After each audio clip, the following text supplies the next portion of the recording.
శ్రీ సాయినాథాయ నమః. సాయి సచ్చరిత్ర 20వ అధ్యాయం.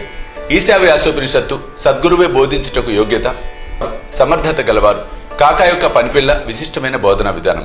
ఈ అధ్యాయంలో దాస్కన్కు కలిగిన ఒక సమస్యను కాకాసాహెబ్ ఇంటిలోని పనిపిల్ల ఎట్లు పరిష్కరించనో హేమాడ్పని చెప్పాను.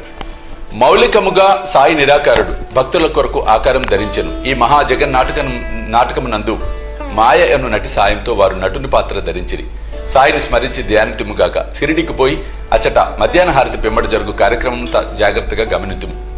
హారతైన పిమ్మట సాయి మసీదు బయటకు వచ్చి గోడ పక్కన నిలిచి ప్రేమతో దయతో భక్తులకు ఊది ప్రసాదమును పంచిపెట్టుచుండిరి. భక్తులు కూడా సమానమైన ఉత్సాహంతో వారి సమక్షంలో నిలిచి వారి పాదములకు నమస్కరించి వారి వైపు చూచుచు ఊది ప్రసాదపు జల్లును అనుభవించుచుండిరి.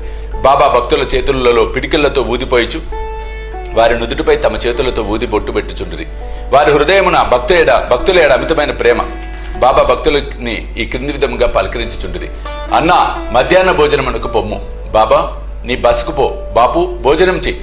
ఈ విధముగా ప్రతి భక్తుని పలకరించి ఇంటికి సాగనంపుచుండిరి. ఇప్పటికీ ఇదంతయు ఊహించుకొనచో ఆ దృశ్యములను తిరిగి చూచినంత ఆనందం కలుగును. మనో ఫలకమున సాయని నిలిపి వారి అపాద మస్తకమును ధ్యానించదము. వారి పాదములపై పడి సగౌరవముగా ప్రేమతో వినయముగా సాష్టాంగ నమస్కారం అనర్చుచు ఈ అధ్యాయం కథ చెప్పేదను. ఈశావాస్యోపనిషత్తు. ఒకప్పుడు దాసగను ఈశావాస్యోపనిషత్తుపై మరాఠీ భాషలో వాక్యం రాయటం మొదలెడాను. మొదట ఈ ఉపనిషత్తు గురించి క్లుప్తంగా చెప్పేదను.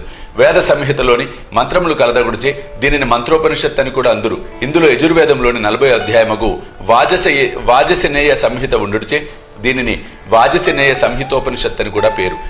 వైదిక సంహితలుండుడిచే దీనిని ఇతర ఉపనిషత్తుల కన్నా శ్రేష్టమని భావించెదరు. దీనికి ఒక ఉదాహరణ ఉపనిషత్తులన్నింటిలో పెద్దదగు బృహదారణ్యకోపనిషత్తు ఈ ఈశావాస్యోపనిషత్తుపై వ్యాఖ్య అని పండితులకు సాత్వలేకర్ గారు భావించున్నారు. ప్రొఫెసర్ రానడే గారు ఇట్లా అంటున్నారు.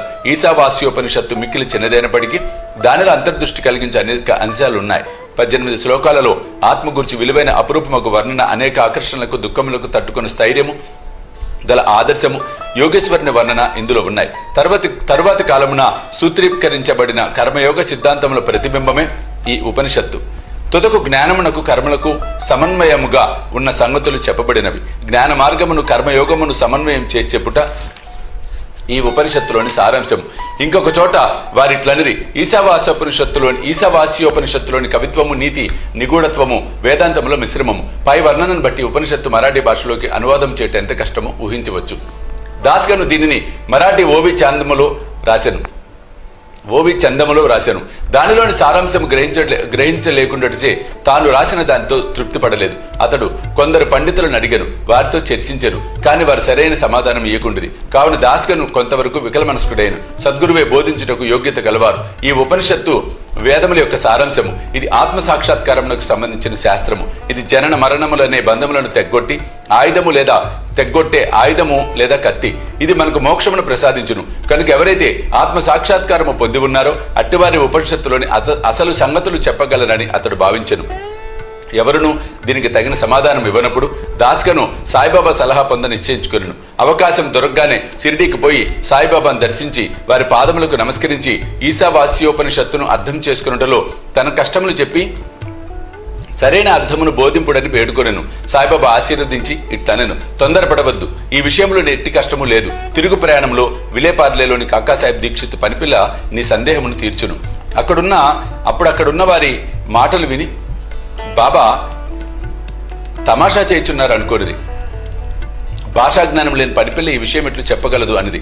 కానీ దాస్గన్ అట్లు అనుకోలేదు. బాబా పలుకులు బ్రహ్మవాక్కులని భావించారు. కాకా యొక్క పనిపిల్ల బాబా మాటలందు పూర్తి విశ్వాసం ఉంచి దాస్గను షిరిడీ విడిచి విలేపార్లేకు చేరి దీక్షిత్ ఇంట్లో బస చేశాను. ఆ మరుసటి దినము ఉదయం దాస్గన్ నిద్ర లేవగానే ఒక బీదపిల్ల చక్కని పాటను మిక్కిలి మనోహరంగా పాడుచుండెను. ఆ పాటలోని విషయము ఎర్రచీర వర్ణన, అది చాలా బాగుండునని, దానిని కుట్టు పని చక్కగా ఉండెనని, దాని అంచుల చివర చాలా సుందరముగా ఉండెనని ఆమె పాడుచుండెను. ఆ పాట నచ్చుడిచే దాస్గను బయటకు వచ్చి వినెను. అది కాకా పని మనిషి నామియా చెల్లెలు పాడుచుండెను. ఆమె చిన్నపిల్ల. ఆమె చింకి గుడ్డ కట్టుకొని పాత్రలు తోముచుండెను. ఆమె పేదరికము, ఆమె సంతోష భావనమును గాంచి భావమును గాంచి దాస్కన్ ఆమెపై జాలిపడెను. ఆ మరుసటి దినము రావు బహదూర్ ఎంవి ప్రధాన్ తనకు దోవతలు చాపులు ఇవ్వగా ఆ పేద పిల్లకు చిన్న చీరనిమ్మని చెప్పాను. రావు బహదూర్ ఒక మంచి చిన్న చీరను కొని ఆమెకు బహుకరించాను. ఆకలితో నకనకలాడుతున్న వారికి విందు భోజనం దొరికినట్లు ఆమె అమితానంద పరవశులయ్యాను. ఆ మరుసటి దినం ఆమె ఆ కొత్త చీరను ధరించాను. అమితోత్సాహంతో తక్కిన పిల్లలతో కలిసి గిర్రను తిరుగుచూ నాట్యం చేశాను. అందరికంటే తానే బాగుగా ఆడి పాడాను. మరుసటి దినం చీరను పెట్టెలో దాచుకుని మామూలు చింకి బట్ట కట్టుకుని పనిచేయటకు వచ్చాను. కానీ ఆమె ఆనందముకు లోటు లేదు. ఇదంతయు చూసి దాస్కను జాలిభావము మెచ్చుకోలుగా మారెను. పిల్ల నిరుపేద కాబట్టి చింకి గుడ్డలు కట్టుకునేను. ఇప్పుడు ఆమెకు కొత్త చీర కలదు, కానీ దానిని పెట్టెలో దాచుకునేను. అయినప్పటికీ విచారం అనున్నది గాని నిరాశ అనున్నది గాని లేక ఆడుచూ పాడుచుండెను. కాబట్టి కష్టసుఖములను భావములు మన మనోవైఖరిపై ఆధారపడి ఉండునని అతడు గ్రహించను. ఈ విషయం గురించి దీర్ఘాలోచన చేశాను. భగవంతుడిచ్చిన దానితో మనము సంతసింపవలేను. భగవంతుడు మనలను అన్ని దిశల నుండి కాపాడి మనకు కావలసినది ఇచ్చుచుండును. కావున భగవంతుడు ప్రసాదించినదంతయు మన మేలు కొరకే అని గ్రహించను. ఈ ప్రత్యేక విషయంలో ఆ పిల్ల యొక్క పేదరికము, ఆమె చిరిగిన చీర, కొత్త చీర, దాన్నిచ్చిన దాత, దాన్ని పుచ్చుకున్న గ్రహీత, దాని భావము ఇవన్నీ భగవంతుని అంశములే. దానభావము ఇవన్నీ భగవంతుని అంశములే.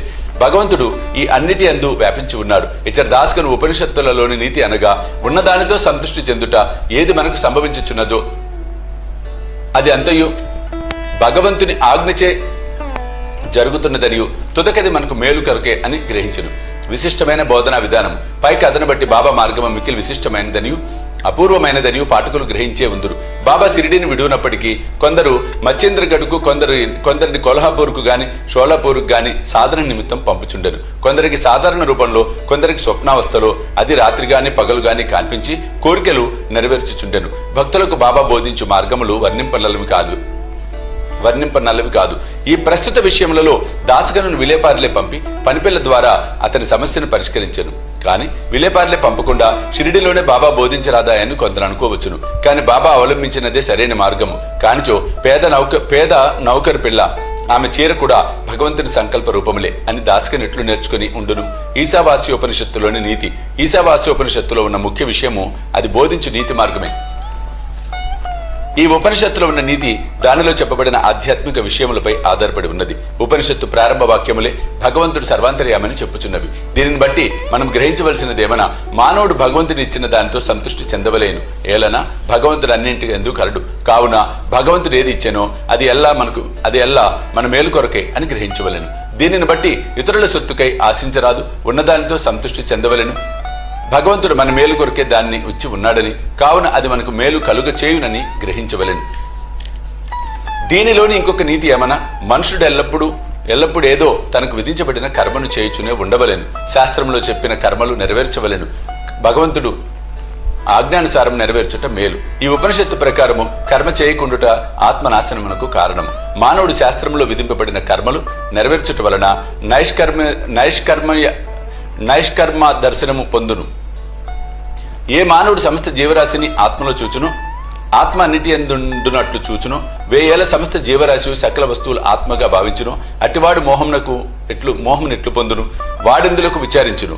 అన్ని వస్తువులలో ఆత్మను చూడకపోవుటచే మనకు మోహము, అసహ్యము, విచారము కలుగుచున్నవి. ఎవడైతే సకల వస్తుకోటిని ఒకటిగా భావించునో, ఎవనికైతే సమస్తము ఆత్మమయమగునో అతడు మానవులు పడు సామాన్య బాధలకు, దుఃఖ వికారములకు లోను కాడు. 20వ అధ్యాయం సంపూర్ణము. సద్గురు శ్రీ సాయినాథ్ అర్పణమస్తు. శుభం భవతు.